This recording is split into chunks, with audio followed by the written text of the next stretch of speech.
Ascending Mage 2, Changeling Hunter, a modern fantasy thriller by Frank and Rayleigh Hurt, narrated by A.V. Caris.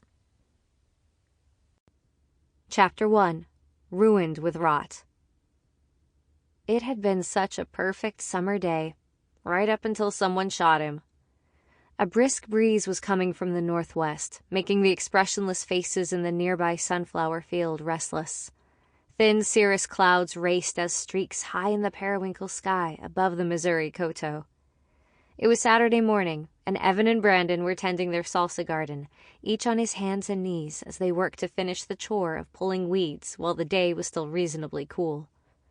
Water seeped from black rubber soaker hoses laid out in snake-like spirals around the plants in the garden, bubbling and hissing fine droplets of cold drink to turn the rich soil dark. By afternoon, the temperature would be sweltering, but they would be on their way to the lake by then.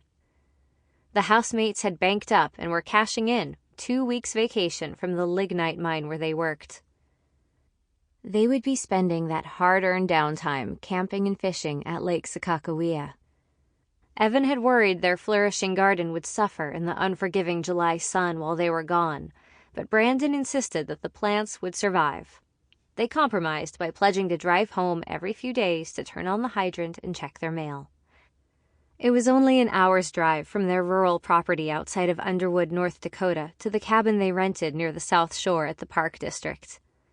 Evan's iPhone rested at an angle atop a nearby fence post, the better to catch the weak Wi-Fi signal from the house. Pop music streamed from the tethered Bluetooth speaker, filling the air with last year's big hit from the Black Eyed Peas. Honeybees hovered among the tomato blossoms, undeterred by the boom boom boom lyrics of the catchy song. "Another one of the sun golds is ripe. Want this one?" Brandon was holding a deep orange cherry tomato between his thumb and forefinger, a bright grin reaching his eyes. Evan looked up from the habanero plant he was kneeling by. "Did you get one yet?" "Not today," Brandon admitted, "but there'll be more when we get back from Beulah Bay next week. You can have this one if you want it." The willowy man stood up and stepped between the galvanized wire cages. When the chorus came on, he swiveled his narrow hips and snapped the fingers on his free hand to the beat. Evan shook his head and admired the show.